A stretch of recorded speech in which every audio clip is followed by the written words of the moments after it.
ప్రియమైన దేవుని బిడ్డలారా, ఈనాడు దేవుని వాక్యము యెహోవా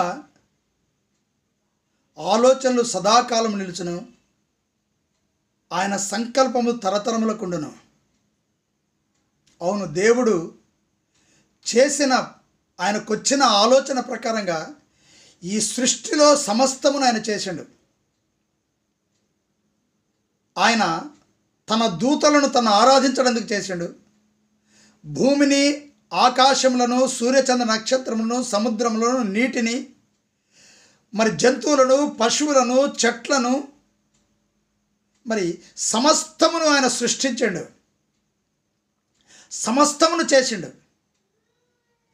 ఆనాడు చేసినటువంటి ఈ సృష్టిని నేటికి నిలుచున్నది. ఈ భూమి మీద మానవుడు నివసించాలని ఆయన తన స్వరూపములో మనిషిని చేసి, నేల నుంచి మట్టి తీసుకొని మనిషిని చేసి తన జీవవాయువును ఊదినప్పుడు నరుడు జీవాత్మగా మార్చబడ్డాడు. అందుకే ఆయన సృష్టించిన ప్రతి ఒక్కటి నేటికి ఆయన ఆలోచన సదాకాలం నిలుచును. ఆయన సృష్టించిన ప్రతి ఒక్కటి నేటికి నిలిచినది, అది తొలగిపోలేదు.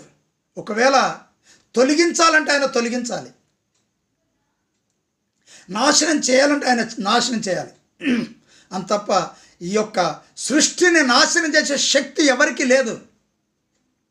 అది మనం గ్రహించినప్పుడే మనల్ని పుట్టించిన సృష్టికర్తని యెహోవాని మనం ఆరాధిస్తాం, ఆయన్ని పూజిస్తాం, ఆయన నమ్ముకుంటాము, ఆయన మాట ప్రకారం జీవిస్తాం.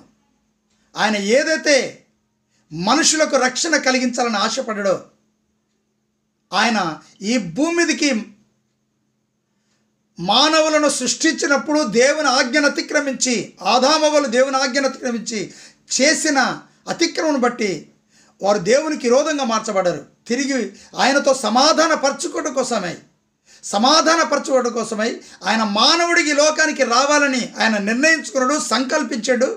అదేవిధంగా ఒక కన్యక మరియమ్మ గర్భములో ఒక దేహమును సిద్ధపరచుకొని ఆయన ఈ లోకానికి మానవుడిగా వచ్చాడు. మనుషులందరి పాపములు క్షమించడం కోసమై, వారి రోగములు స్వస్థపరచడకై, వారి యొక్క కష్టములు తొలగించడం కోసమై ఆయన ఈ లోకానికి వచ్చాడు. ఆయన ఈ లోకంలో జీవించాడు. మన పాపముల కోసమే ఆ శిలువ మీద తన రక్తాన్ని చిందించాడు. సృష్టికర్త అయిన దేవుడే మానవుడిగా, మనిషిగా ఆయన మన కోసం తన ప్రాణాలు అర్పించాడు. ఆయన చనిపోయి తిరిగి 3వ దినం లేచాడు, సజీవుడిగా ఉన్నాడు. ఆయన పరలోకంలో ప్రవేశించాడు. ఆయనది విశ్వాసం ఉంచి, ఆయన్ని పూజించి, ఆయన్ని సేవించి, ఆయన మాట ప్రకారం జీవించే వారందరినీ ఆయన రాజ్యంలో చేర్చుకోవటానికి ఆయన ఇష్టపడతాడు. కనుక ఆయన యందు విశ్వాసం కలిగి ఆయన్ని పూజించి ఆరాధించు. ఆమేన్.